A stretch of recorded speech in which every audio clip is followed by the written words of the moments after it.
안녕하세요. 미국 주식을 사랑 미주달입니다. 어저께 시장이 나쁘지 않았죠. FOMC 결과가 시장이랑 예상한 범위 내에서 나왔기 때문에 증시는 이렇게 올라가 줬습니다. FOMC 내용은 제가 뒤에 가서 설명을 드릴 거고요. 그래서 지금 보시면 기술주가 거의 주도를 했죠. 그 대신 지금 리오프닝주, 그 다음에 금융주, 이런 주식들은 별로 좋지가 않아요. 결국에 지금 돈의 흐름이 지금 기술주라든지 그쪽으로 흘러 들어가고 있지만 나중에는 경기 민감주로 인한 주식이 상승하지 않을까 저는 그렇게 보고 있고요. 지금 금융주 같은 경우는 왜 안 좋겠어요? 차트를 통해서 한번 설명을 드려볼게요. 지금 장단기 금리차가 지금 10년물은 오히려 그렇게까지 올라가지 않고 있죠. 2년물을 보시면 2년물은 오히려 올라가고 있습니다. 그러면 장기금리는 예금에서 뭐죠? 대출금리죠. 대출금리고, 그리고 단기금리는 예금금리죠. 근데 이 장단기 스프레드가 좁아지니까 이게 예대 마진이잖아요. 은행들이 취할 수 있는 마진율이란 말이에요. 이 마진율이 줄어들기 때문에 어쩔 수 없이 금융주는 좋지 않았고요. 정리를 한번 해보면 지금은 2년물이 더 튀고 있잖아요. 근데 결국에 저는 10년물이 올라갈 거라고 생각이 들어요. 장기금리가. 왜 그러냐면 지금 GDP 성장률도 계속 좋은 모습을 보여주고 있잖아요. 그리고 뭐 소비라든지 뭐 고용지표라든지 나쁘지 않습니다. 각종 지표를 보면. 그러면 일단 성장이랑 인플레가 과열되겠죠. 인플레가 과열되면 당연히 10년물이 오르고, 10년물이 오르면 연준은 긴축을 시작할 거예요. 그러면 단기금리가 오르겠죠. 그래서 이런 사이클로 돌아가지 않을까 저는 그려보고 있고요. 그럼 FOMC 내용에 대해서 간단하게 짚고 넘어갈 거예요. 여러분들도 기사 내용이나 뉴스에서 봐서 알 수 있었는데요. 일단 기사 내용에서 보면 제가 눈에 띄었던 거는 대차 대조표 축소라는 언급이 있었어요. 다른 것들은 중요하죠. 다른 것들도 테이퍼링 속도 2배라든지 내년에는 3회까지 금리 인상을 예상한다든지 점도표를 보면 지난번 FOMC 회의보다 이 점도표에서 좀 더 강하게 매파적인 발언을 해줬죠. 그래서 금리 인상은 내년에 있을 거라고 생각이 들고요. 근데 여기서 대차 대조표가 뭐냐면 보여드릴게요. 일단 블러드 총재 같은 경우는 내년에 금리 인상을 2번 하고 양적 긴축을 해야 된다라고 얘기해주고 있어요. 그러니까 양적 긴축은 반대말이 양적 완화죠. 양적 완화는 QE예요. 양적 긴축은 QT죠. 보여드리겠습니다. 지금 연준은 계속적으로 양적 완화를 해줬기 때문에 많이 사줬어요. 채권을. 그러면 이 채권을 도로 판다라는 거잖아요. 지금 자산이 8조 4천억까지 올라갔습니다. 이거를 줄여야 됩니다. 근데 함부로 줄면 디플레 상황이 올 수도 있겠죠. 가뜩이나 지금 경기가 그렇게 좋지 않은데, 가령 예를 들어서 만약에 1조짜리 부채랑 1000조짜리 부채랑 이게 금리가 1% 올라가는 거랑 1조가 금리가 1% 올라가는 거라. 제가 극단적으로 설명을 드렸어요. 그만큼 지금 시중에 돈을 많이 뿌렸죠. 이 차이만 봐도 지금 부채가 어마어마하다는 걸 볼 수 있겠죠. 그러니까 부채가 엄청나게 늘어난 상황에서 금리를 조금만 올려도 성장의 우려를 불러일으킬 수 있습니다. 그러면 자산시장에 충격을 주고, 자산시장이 무너지면 실물경제에 영향을 줄 수밖에 없습니다. 그렇기 때문에 지금 금리를 급격하게 올리는 거는 힘들어요. 그래서 다시 돌아가서 설명을 드리자면 양적 긴축에 대해서 한번 설명을 드려볼게요. 일단 예전이랑 한번 비교를 해볼게요. 보시면 2014년 1월에 테이퍼링 시작하고 10월 달에 종료했죠. 그 다음에 2015년 12월에 금리 인상했습니다.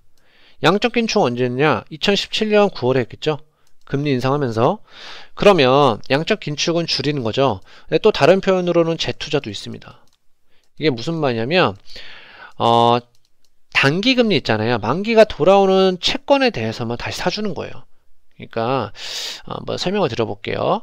지금 양적 완화가 채권을 사주는 거잖아요. 그래서 기울기가 이렇게 올라갔어요. 채권이. 그러다가 테이퍼링을 하면 기울기가 조금 더 완만해지겠죠. 그만큼 덜 사주는 거니까. 그러다가 재투자는 유지를 한다라는 거죠. 이런 식으로. 그러면 왜 이렇게 하냐? 너무 가파르게, 그러니까 너무 급격하게 긴축을 해버리면 안 되잖아요. 만약 여기서 채권을 계속 내다 버려요, 정부가. 그럼 시장은, 자산시장이 무너지면서 시장이 급격하게 무너질 수도 있겠죠. 실물시장이, 실물경제가.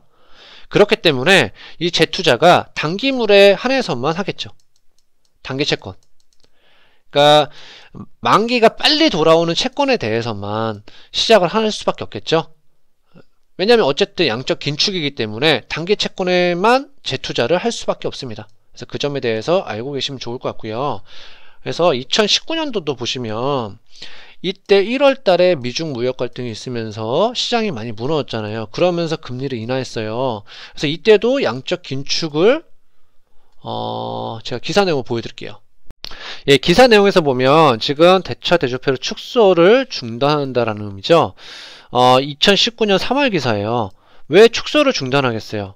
당연히 실물 경제가 안 좋아졌잖아요. 미중 무역 갈등 때문에. 그러는 바람에 금리도 인하했죠. 이때 이머징 마켓이라든지 중국의 성장도 많이 둔화가 됐기 때문에 어쩔 수 없는 국제적인 협조를 해줬습니다. 그래서 이제 그런 의미에서 보시면 좋을 것 같고요. 그래서 지금 한번 정리를 하자면, 예, 양적 완화는 보통 기준금리를 먼저 인하하죠. 그리고 양적 완화를 합니다. 그 다음에 회사채 매입도 하죠. 회사채 매입은 질적 완화예요. 그래서 보통 양적 질적 완화라고 많은 표현을 쓰죠. 그리고 이제는 축소를 하잖아요. 그럼 먼저 회사채부터 매각을 하죠. 기사 내용에서 보면 2021년 6월 달에 연준은 회사채를 매각했습니다. 네. 그리고 지금 다시 돌아가 설명을 드리자면 이제는 이제 QE, 그러니까 양적 완화를 한 거를 어느 정도는 줄여야 되겠죠. 이제 그런 의미에서 보시면 좋을 것 같고요. 그래서 만약에 금리가 올리면서 이렇게 양적 긴축에 들어간다면 현금 비중이 어느 정도 있어야 된다는 것을 설명을 드리기 위해서 이 내용을 설명을 드렸고요. 그래서 전 전반적으로 시장에 대해서 계속 긍정적으로 가지고 있습니다. 예, 왜 그러냐면 기사 내용만 보여드릴게요. 일단 부채한도 조정안도 상원을 통과했어요. 결국에. 그리고 지금 변이 바이러스 있잖아요. 그 오미크론이라고. 그 변이 바이러스도 결국에는 지금 예방할 수 있다라는 기사 내용이고요. 또한 지금 경제지표에서 보시면 인플레이션율은 미친듯이 높은 수치입니다. 연준에서 FOMC 내용에서도 얘기를 해줬죠. 간단하게만 보자면 지금 인플레는 일시적이라는 단어를 삭제한다라고 얘기를 해줬고, 그리고 인플레이션율은 올해 4.4%고 내년에는 2.7%. 그러니까 많이 변경이 됐죠. 그렇기 때문에 이 인플레가 일시적이 아니라고 얘기를 해주고 있고요. 하지만 경제지표에서 보면 저는 이게 내려갈 수밖에 없다고 생각이 들어요.